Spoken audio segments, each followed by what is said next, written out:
Vamos a ver en este vídeo el paso 2 de la filosofía Wyckoff.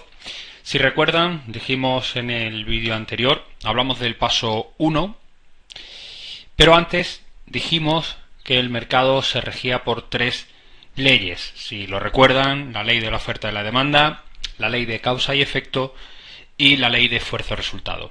Y luego hablamos de que habría que realizar 5 pasos para intentar posicionarse en el mercado. Es decir, las tres leyes sobre todo hacían alusión al entendimiento del mercado, al entendimiento del contexto, y luego los 5 pasos iban ya más focalizadas a la operativa.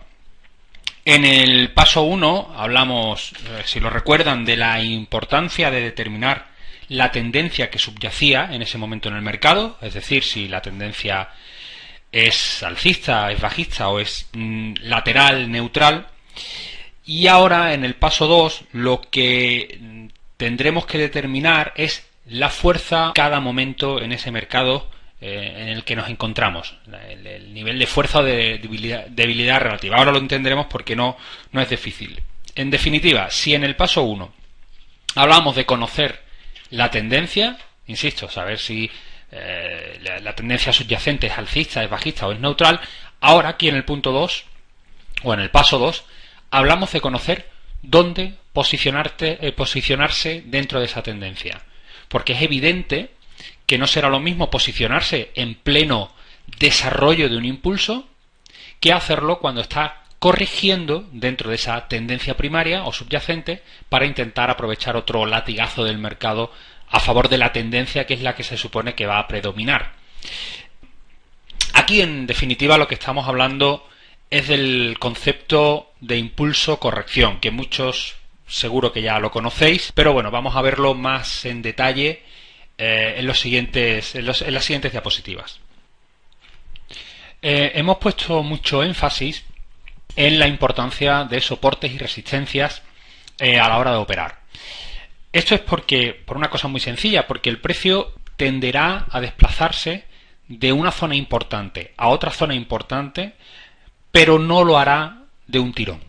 Lo hará normalmente, rara vez lo hace de forma directa, con movimientos impulsivos seguidos de correcciones, que no corregirán por completo el impulso previo y que luego desarrollará previsiblemente otro impulso. Y así hasta desplazarse a una zona significativa. Esta dualidad de impulso-corrección, que parece pues muy sencilla, realmente es importantísima.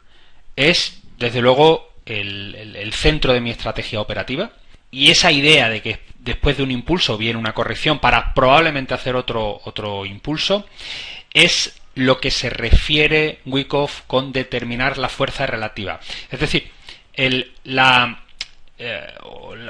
validez o la utilidad de esta dualidad de impulso-corrección solo tiene sentido si primero hemos entendido el contexto, es decir, las tres leyes, oferta, demanda, causa y efecto y esfuerzo-resultado, y si hemos determinado esa tendencia subyacente. Si somos capaces de entender eso, o por lo menos plantear una estrategia, cuando veamos un impulso y luego una corrección, estaremos buscando una oportunidad operativa con muchísimo fundamento y con mucha potencialidad.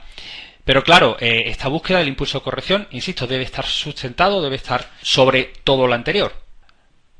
Vamos a ver esto, recordar un poco cómo se expresa una corrección normalmente, aunque tampoco entraré en detalles porque bueno, no es objeto de este lab de Wyckoff. Wyckoff tampoco hace tanto desarrollo de la corrección, aunque bueno, sí marca la importancia del 50% en la corrección. Pero bueno, viene bien porque sí que es verdad que al final, cuando corrige el precio, lo hace normalmente con una figura de A, B y C. Es cierto que hay veces que la corrección es simplemente una vela o dos velas y rápidamente vuelve a realizar el impulso. Hay que intentar adaptarse visualmente y a las circunstancias y a la volatilidad, pero normalmente hay que intentar encontrar el A, B y el C. También, como seguro saben, esta corrección normalmente tenderá a descansar en el 38% del recorrido del impulso, o bien en la mitad. Aquí Wyckoff sí que le da una determinada importancia a la mitad del impulso, al 50%, y luego el 62%, que también es un número clave en la operativa, número de Fibonacci, y donde el precio muchas veces viene a descansar en la corrección para luego realizar el siguiente impulso. Si recuerdan, también hay muchas formas de expresarse la corrección, pero las dos más importantes, las que se dan más habitualmente, son la corrección plana, que es cuando esta onda B se queda entre el 80% y el 100% de la A, es decir, o bien corrige bastante de la A o incluso corrige hasta el doble techo, y luego el C viene normalmente hasta el mínimo que hizo la A, y luego está el zigzag, que es simplemente un B pequeño, un B que no pasa del 62% de la, y el C puede profundizar un poquito más. Esas son las dos formas de corrección mayoritarias y más operativas, ¿no? Porque es cierto que luego las correcciones se pueden complicar en forma y tiempo, pero cuando veamos eso, lo que interesa muchas veces es no operar, descansar un ratito y esperar que el precio se arranque y se anime. Y en cuanto a la fuerza relativa, en cuanto al volumen, que como recuerdan es la inyección de volumen, es cómo se demuestra la fuerza del dinero profesional, aquí normalmente el impulso tendrá más volumen que el periodo correctivo.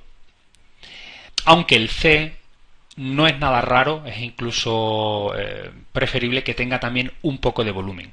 Pero en promedio el volumen de la corrección no debe ser mayor que el volumen del impulso. Si recuerdan, hemos dicho que una inyección muy elevada de volumen normalmente va a significar distribución o acumulación. Por lo tanto, podría entenderse que estamos un poco en contradicción con lo que hemos hablado de que el mercado no debe tener mucho volumen para subir. Si lo recuerdan bien, dijimos que para que la tendencia se mueva sí que es necesario que tenga algo de volumen, que apoye el movimiento, pero realmente cuando veamos una gran inyección de volumen, probablemente sea una acumulación, una distribución masiva, es decir, puede haber un cambio. Ya lo veremos también qué significa eso, que lo llamamos volumen de parada. Y además, si recuerdan que el mercado tiene propiedad fractal, es decir, que se autorreplica independientemente de la dimensión en la que estemos operando, es decir, vemos un gráfico de 5 minutos y su comportamiento en su naturaleza es exactamente igual que el gráfico de diario o el gráfico de 60 minutos. Es decir, a distinta escala se comporta de la misma manera, con los mismos patrones. Eso es la propiedad fractal del mercado. Volviendo un poco a la diapositiva de atrás, realmente el C, cuando decimos que es bueno que tenga volumen, es porque el volumen de C puede o significa en sí mismo una parada, una acumulación dentro de toda esta caída. O sea, es decir, esto es una mini tendencia corta y al final hay un volumen de compras. Si lo llevamos a escala mayor, esta caída o esta tendencia corta que llega a una zona de soporte significativa, y que es cuando estamos hablando que hay mucho volumen. Recuerdan que dijimos que los profesionales van comprando, luego recompran y luego al final hacen una recompra mucho mayor, incluso hay veces que perforan el soporte. Todo este volumen excesivo, esta inyección, puede estar indicando acumulación, es decir, posible giro. Pero puede ser que todo este movimiento sea una gran C, un movimiento C de un A, B, C de grado mayor.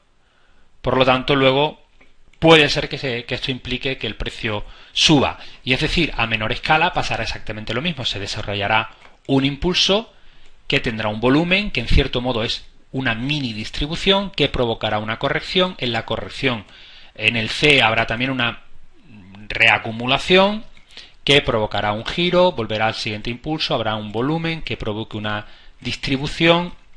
habrá luego una corrección donde a poder ser se verá de nuevo un volumen en el C, que sea reacumulación, etcétera, etcétera.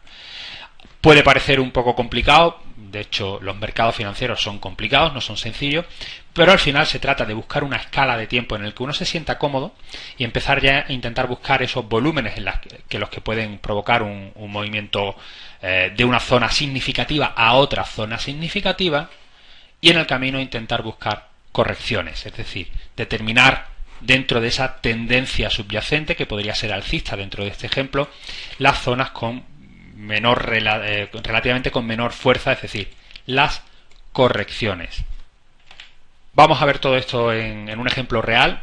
Este es un gráfico del mini SP, 3 minutos, donde, bueno, tendrán que hacer un acto de fe, pero esto era un soporte importante, 1130, que venía de días atrás, y el precio al comienzo de la sesión, que aproximadamente es aquí, no, aquí en este volumen de aquí, pues termina de hacer una caída. Es cierto que aquí en esta caída no hay un volumen excesivo, no hay un volumen realmente grande, pero bueno, al final hay un giro, parece que ha habido una parada, una acumulación. Aquí vemos la estructura de cómo van acumulando los profesionales.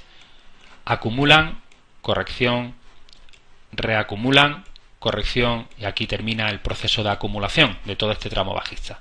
El precio luego aquí no tiene mucho volumen, aquí sí que es verdad que sí que tiene cierto volumen. En este impulso hay una mini distribución y luego el precio cae en corrección. Si nos fijamos aquí, el volumen es claramente inferior en la corrección que el de impulso. Por decirlo de alguna manera, aquí en la tendencia subyacente que el paso 1 nos determina, es, si somos capaces de adivinarlo, es una tendencia alcista. Y ahora el paso 2 lo que tendremos que intentar es buscar la operación no cuando el rally se está desarrollando, sino más bien en la corrección. Si se fijan aquí en este nuevo impulso, vuelve a haber una inyección de volumen un poquito superior. Tampoco es un volumen excesivo, por lo tanto que nos pueda indicar que hay una distribución masiva, pero sin duda aquí se están produciendo distribuciones poco a poco, y llegará un momento en que a la tercera o la cuarta puede venir una corrección importante. Luego en la corrección aquí se ve el volumen que es menor. Aquí es verdad que hay un piquito de volumen que puede coincidir con ese C que estamos hablando. Como hemos dicho, aquí hay, por ejemplo, aquí, por ejemplo, hay un A, B y C un poquito más claro. Un A, un B y un C. Pero aquí hay un A, B y C un poquito difícil de determinar. Son 3 velas y enseguida desarrolla el siguiente impulso. Y luego aquí vemos como hay un volumen al llegar a una zona de resistencia, que también deben tener un poco de fe, de confiar en que ahí realmente había una resistencia significativa. Y aquí, aunque tampoco es un gran volumen, estamos hablando de unos 40.000 contratos, pero sin duda es mayor que todos los demás, es decir, un proceso de distribución en una zona significativa. Luego viene una corrección proporcional a toda la subida, cosa que tiene sentido después de este proceso de distribución. Un proceso de distribución como es este no tiene obligatoriamente que dar el giro del siglo, eso es algo que recordaré mucho, pero sí después de llegar a una zona importante no es raro y ver volúmenes importantes que el precio llegue por lo menos hasta el FIBO 62. Aquí es más bien una corrección en tiempo, se queda en FIBO 38 y de nuevo la corrección con claro volumen inferior a todo lo anterior.